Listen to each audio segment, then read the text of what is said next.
On page 363 in all the parables of the Bible, I want to read one paragraph again to bring to mind what we're studying about. From now on, the Apocalypse of John received is permeated with impressive parabolic illustrations. They seem to fall thick and fast. Thrones, rainbows, precious stones, lamps of fire, seas of glass, crowns of gold, and living creatures, and seven-sealed book is all the descriptions of different horses, and all the marshal to illustrate the bliss of the faithful and the damnation of the godless.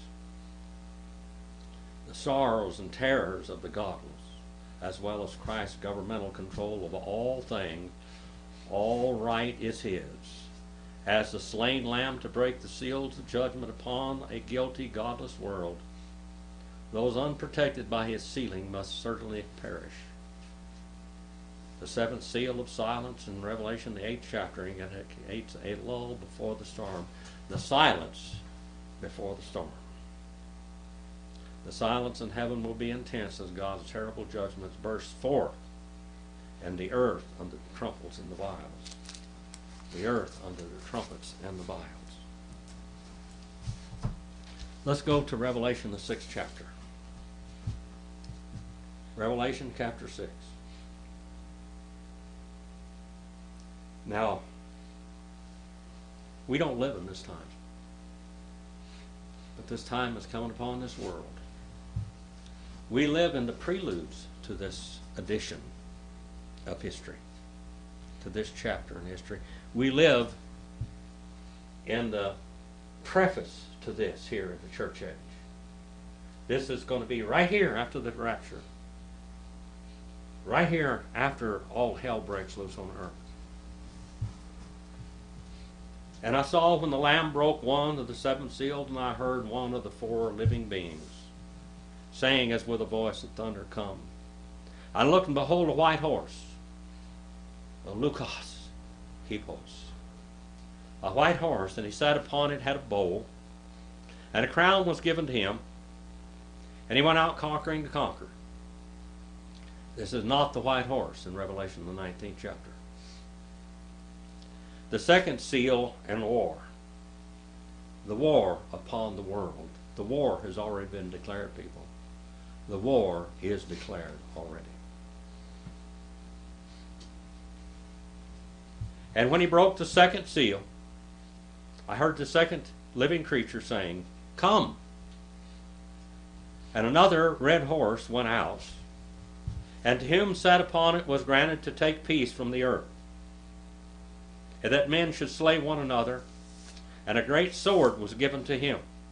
All of this symbolic, parabolic language now. And the third seal. And when he broke the third seal, I heard the third living creature, the third living being, saying, "Come." I looked, and behold, a black horse, and he sat upon it, had a pair of scales in his hand.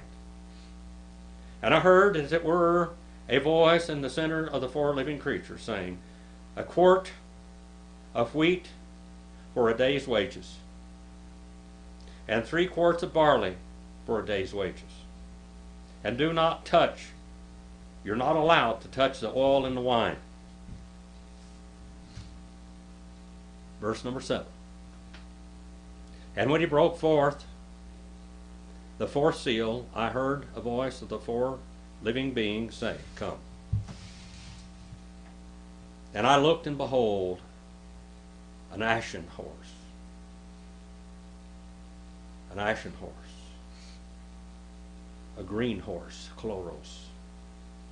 A green horse. The color of a dead man's body. A greenish black horse. And he sat upon and had the name of death, and of Hades, and was following with him. And authority was given to them over 1/4 of the earth, to kill with the sword, and with famine, and with pestilence, and by the wild beasts of the earth, by trained killing animals. Germ warfare,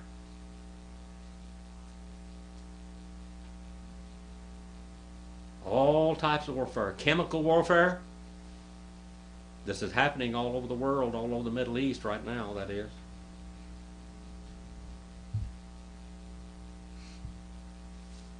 And verse 9, and when he broke forth the fifth seal, I saw underneath it the altar, the souls of those that had been slain because of the word of God, because of the testimony of which they had maintained.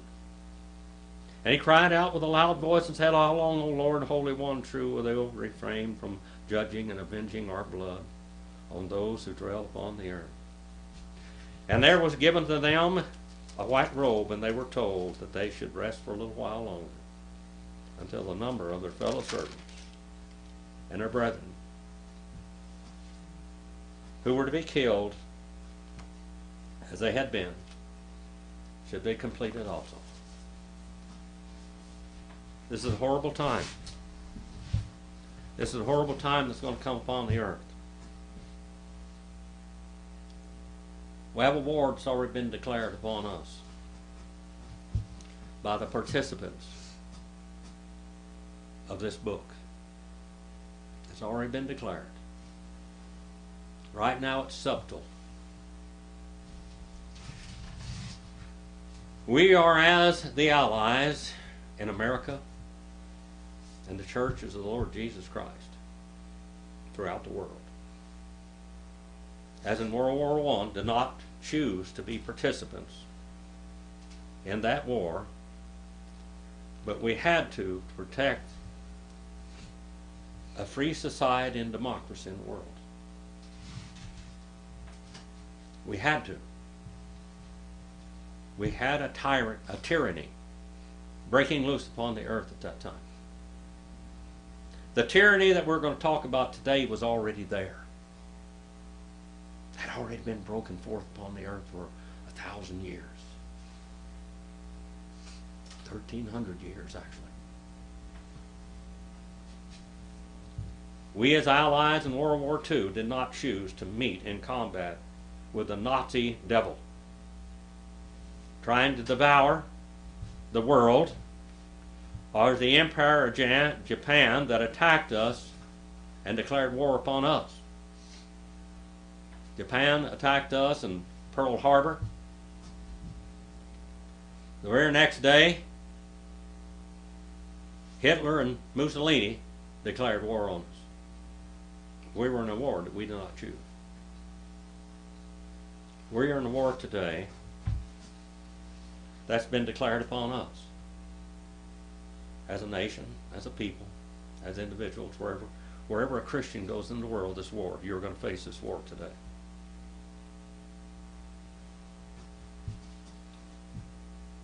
We're in a war which we are reluctant combatants. In a war that Islam and Muhammad have declared on us.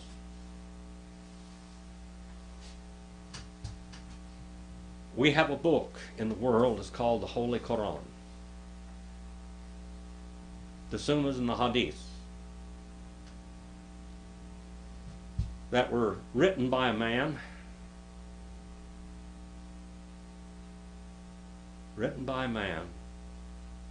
in 600 AD. The first part of that book, Muhammad was trying to be a prophet of God, and he spoke a lot of peaceful verses. There is no compulsion in religion and all of this, so and so and so forth. He failed as a prophet of God, ever had very few followers. Began to watch and see what Catholicism had done and how they have spread all over the world by the sword. He moved to Mecca, and the first thing he did was declare war on his own family, the Quraysh, his own tribe. He began to support his religion and the furtherance of religion by rape, pillage, and robbing and murder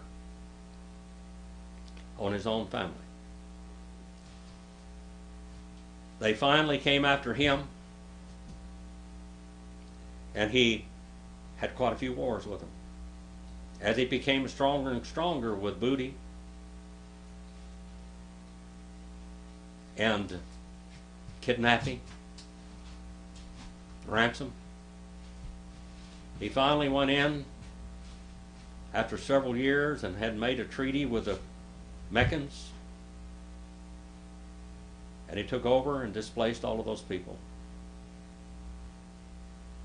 Meantime, his fortunes were enhanced by murdering all of the Jewish tribes and displacing all of them and taking all of their property in Mecca or in Medina. His Meccan verses were much more peaceful than his Medina verses. Before Muhammad died, he said, I want you to go out and find the kuffars, the infidels, wherever they are. I want you to lay in wait for them. I want you to kill them. And I want you to subjugate the whole world. Because the world cannot stand but one religion, and that is the religion of Allah and his prophet Muhammad. The war has been declared on us people. The Islamic Empire was the last empire to rule the Middle East. The book of Revelation talks about 7 empires. The 5th empire was the Roman Empire. The 6th empire that ruled Palestine was the Ottoman Empire.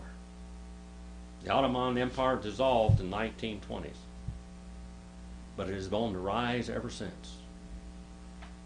The Catholic Church killed between 50 and 100 million Christians as they conquered to conquer. And the Protestant Reformation clipped the Catholic Church's wings.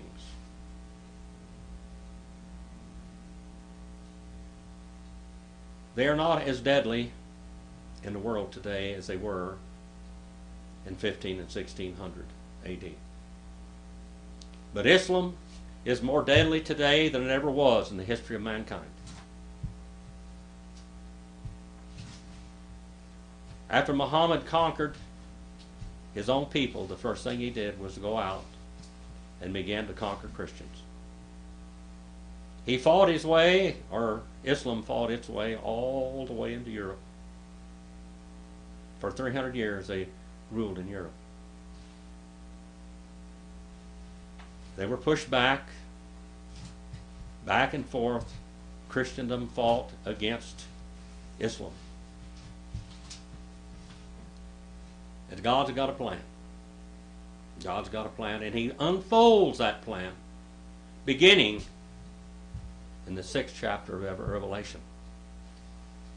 And this monster, this beast that we're going to see is Islam.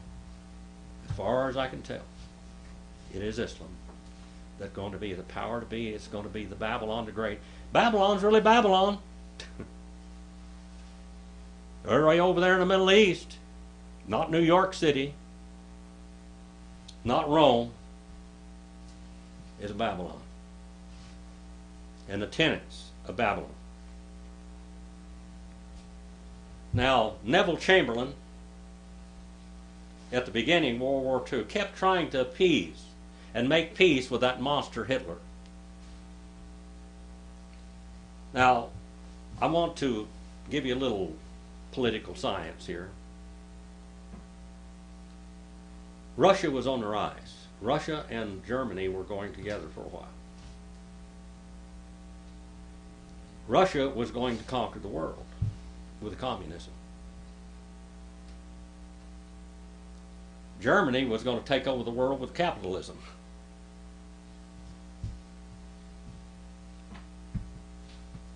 Germany wanted to bring in a 1,000-year reign under Germany. The world had fought them in World War I. Now the world was going to have to fight them again in World War II.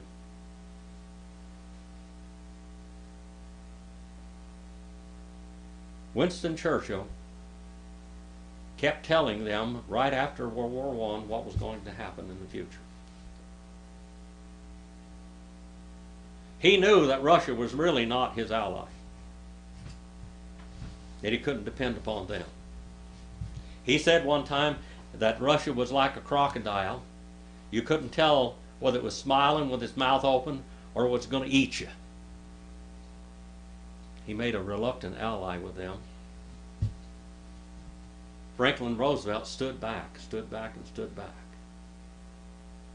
The world thought that if Germany went into Russia, when it began to attack Russia, they thought Russia wouldn't last 6 weeks. The war would be over. But Hitler ran into that Russian winter, and he ran out of gas.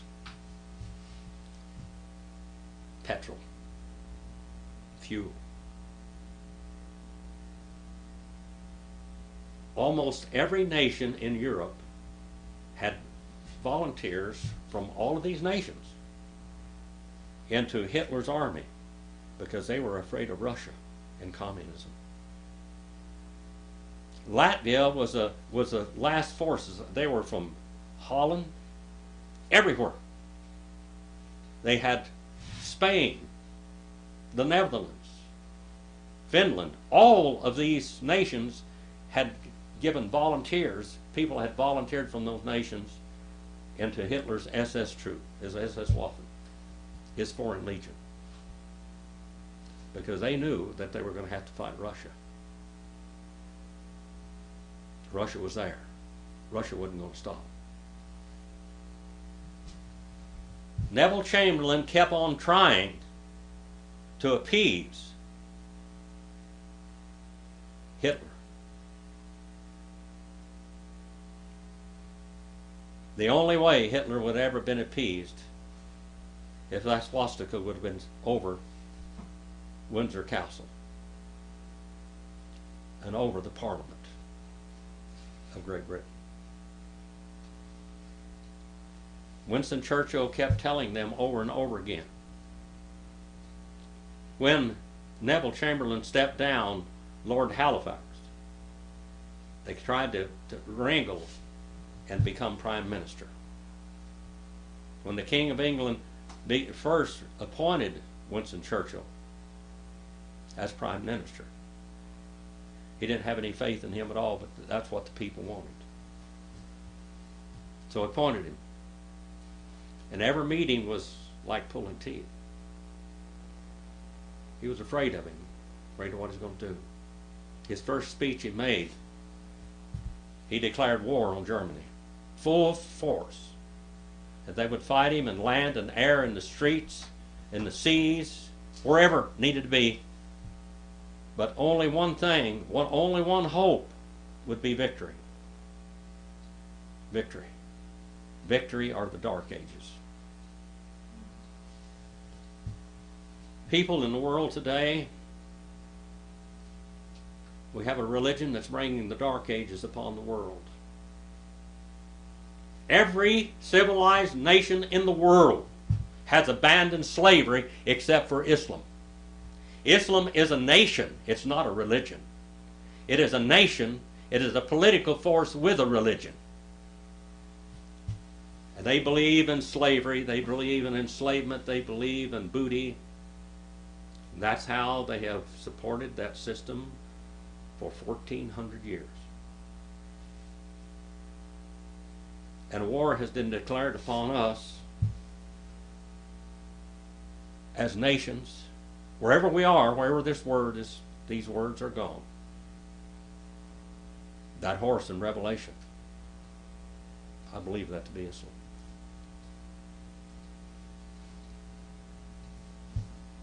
Muhammad said, deceit is war. War is deceit.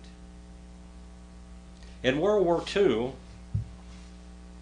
America had a ghost army. America had a ghost army. A ghost army was deception. They went into Germany, and they had people in this platoon, in this regiment, that would make blown up tanks balloons. Tanks and cannons that were fake. And then they recorded great movements of engines and machinery and record that and play it back in loudspeakers. It was a form of deception. Eisenhower was part of this. And they won battles without fighting battles. because the enemy thought those great forces were there, and they'd run and go into another force. They had sitting over there ready to intercept them.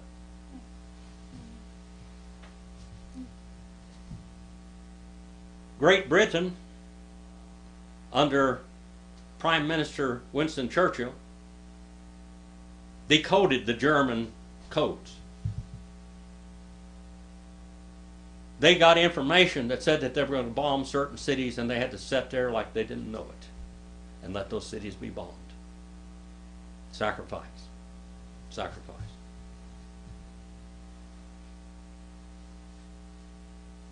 War is deception, and that's what we're under right till today.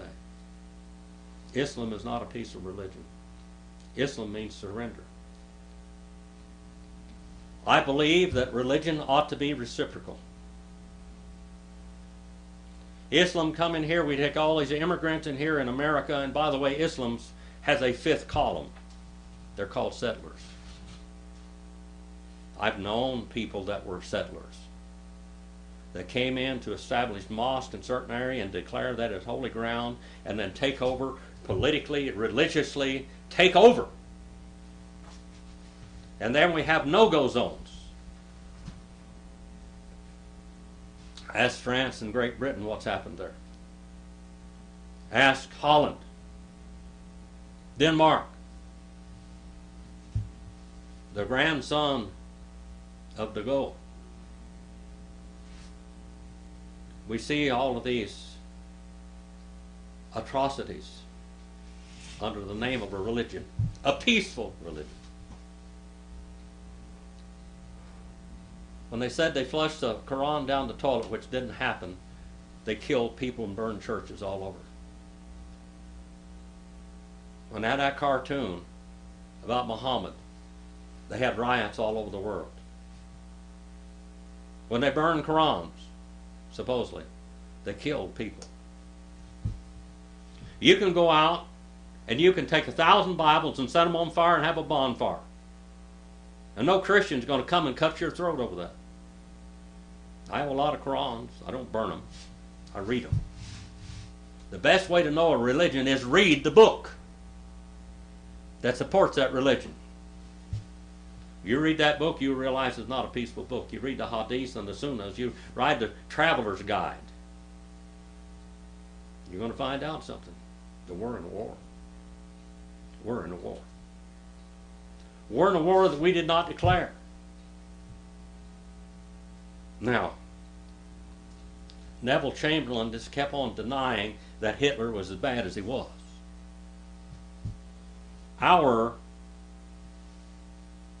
Many of our politicians tell us that Islam is a peaceful religion. George Bush did. Bill Clinton did. It's a religion of peace. Barack Obama told us it was a religion of peace. And yet we're in a war all over the world. My son was over there in Iraq and Afghanistan, my stepson. Was injured, disabled, finally had to resign from being a sergeant. And he was in munitions. He was an armorer, a gunsmith.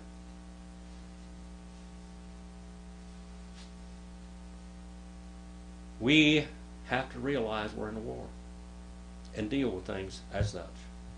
How long will we be on this earth before Jesus comes back? We don't know. But we're in a war. The 6th chapter of the book of Revelation tells us what's going to happen in that war. When finally, after the rapture takes place and the church is out of the way and all the saved are gone, hell's going to break loose on earth. Hell on earth. Now, nearly every war in history of mankind has been a religious war. Communism is a religion. Nazism is a religion. Even capitalism is a religion. Buddhism is a religion. In every place where these are, they're ruled by this. You see that? Islam is a war of deception and manipulation of the masses. The Catholic Church believed in church and state. Islam doesn't know anything else but church and state. Even America, when it was first founded, it was a church, state, or church colony individuals until Rhode Island came along. Dr. John Clark and Roger Williams went and petitioned for the King of England to allow them to have a colony of religious liberty.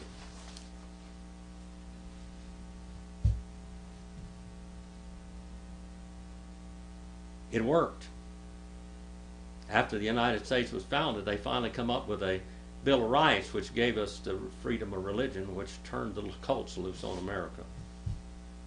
It's turned Islam loose on America too.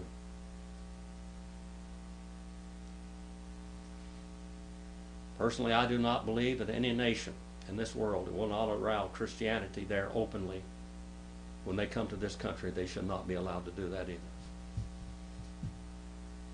In no country in the world where Islam and Sharia law is, can you as a Christian pray in public or public meet in churches. If you go over there as a missionary, which some of my students have, you can't openly tell anybody about Jesus. If somebody is converted, it's a death sentence. And yet they want that right here in this country. They want that right here. And they won't give it the world or the rights to any place else in the world. And wherever they have settled, there is controversy and war and sedition.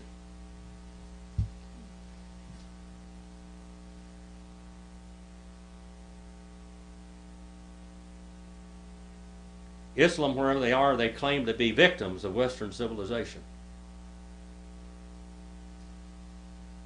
They claim to be victims, that there's prejudice against them. I believe in freedom of religion any place and anywhere.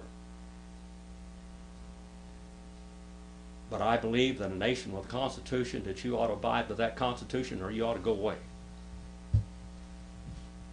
Islam will not abide by any constitution in any nation where they go. They want to be under Sharia law. And in America, we are Sharia compliant in too many places. Is there slavery in America? We had a civil war over that. Yes, there are. For years, Mormons were prosecuted and arrested for being polygamist.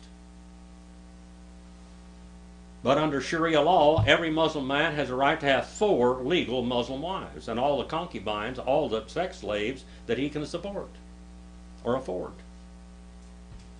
And they want to be under Sharia law. Not too long ago, one proponent of Islam said that they wanted the flag of Islam to fly over the White House. They were being honest. They say every constitution is corrupt because it's made of man. Only Sharia law is by Allah, the great God of heaven. We, the people of the United States, in order to form a more perfect government, freedom of religion, democracy, we have to be careful in this pre-rapture society that we live in, because the beast has been turned upon us. The beast has been turned upon us. We need to be armed. In society, a democracy is an intellectual, reasoning society. Now we need to be educated in what Islam wants in the world and how they want the world to be. in every nation where they exist. We need to understand that as a people, as nations. We need to arm every man, woman, and child. In war, World War II, every man, woman, and child was armed. It had to be. We need to arm every man, woman, and child with the truths. Maybe you can convert a Muslim in your neighborhood. In the Bakersfield area down there where we used to live, there were Muslim neighborhoods. You see 3 or 4 Muslim wives following down there with their kids, taking walks every day. You see them in the grocery stores with food stamps. One man standing behind 4 or 5 different women going from check stand to check stand. There got their food stamps. We're not only allowing it, we're supporting it. And the Muslim propaganda machine is to go into a nation. And you know, in America, we have about like 1.2 or 1.8 children per family. They're having 20 and 30 children per family. Gobs. And they have 1 legal wife and 3 sisters. You go into the dark back country of Utah. You go into that dark back country, Utah, where the polygamists live. And you go out there and you find one polygamous Mormon man. And he'll marry 1 wife, and then he'll have a whole lot of other concubines. And these are unwed mothers. And one of the red flags that the authorities there look for is a man with 10 wives. Now, they get food stamps and things, and all of these 10 wives, the man will go around and collect the money from all the wives, and they have food stamps and stuff to live on.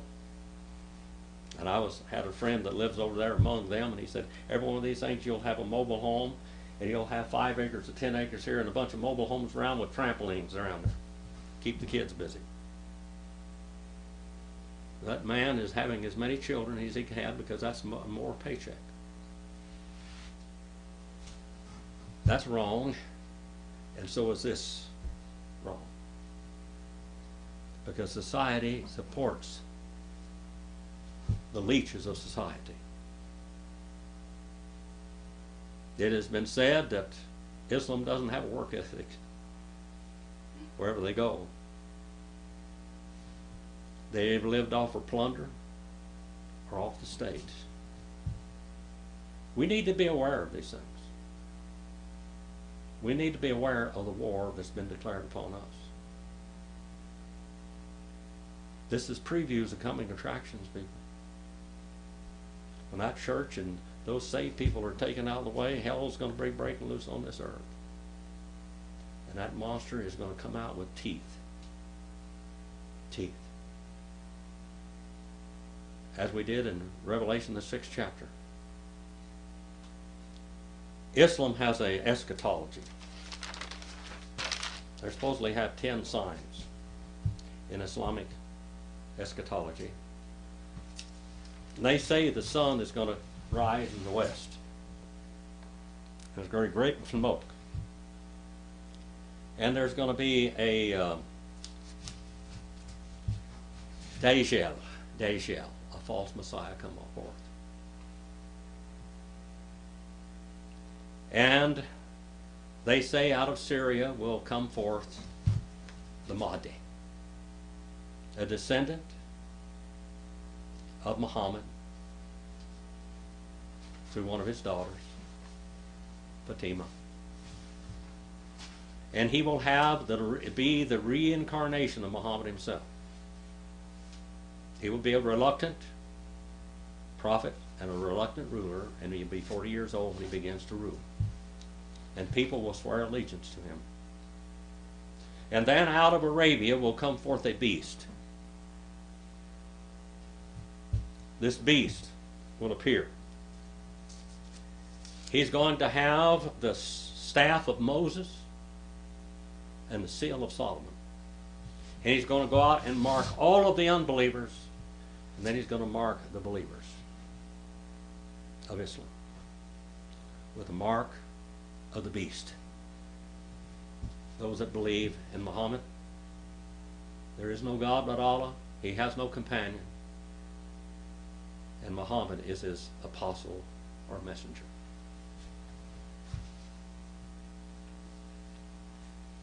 The beast is a weird looking thing. By the way, the Dajjal will have one eye, supposedly. The Antichrist. But this beast is going to have the head of the bull, the eyes of a pig, the ears of an elephant, the horns of a stag, the neck of an ostrich, the chest of a lion, the color of a tiger, the haunches like a cat, a tail like a ram, legs like a camel, and between his joints on his legs will be 20 feet. And they say a beast like this used to tell Solomon what to do. He spoke from the earth. This beast is going to be the companion of the Mahdi. The Bible, the book of Revelation, which we're going to study, is going to have a beast, it's going to have an Antichrist, and it's going to have a false prophet. Everything in the Bible that is holy in the Quran is unholy. Everything in the Bible that is bad in Islam is holy. The beast in Islam, that everybody, all this Islamic people want the mark of the beast. In the Bible, and if you take the mark of the beast, you're doomed to hell forevermore.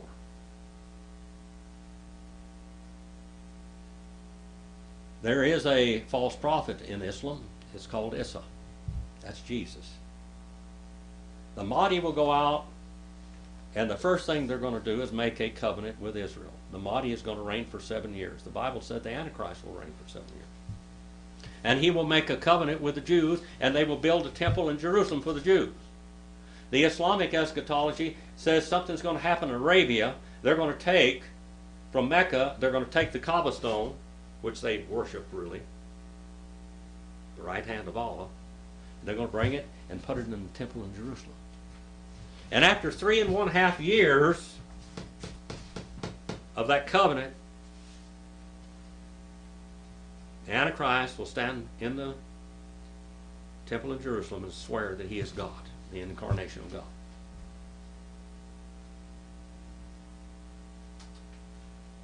The Mahdi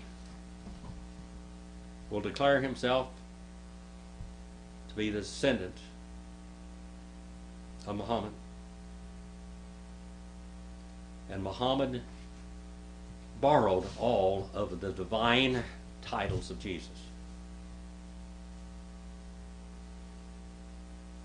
We're going to look at this after we read every chapter in the book of Revelation. The Mahdi is going to go out, he's going to start, people will swear, nations will swear allegiance to him, he will go out and conquer, and the first people he's going to kill is all the pigs. He's going to kill all the swine in the world. He's going to kill all the Jews. Then he's going to turn on the Christians. Isa, the false Jesus, that's born of a virgin according to them, is going to come out.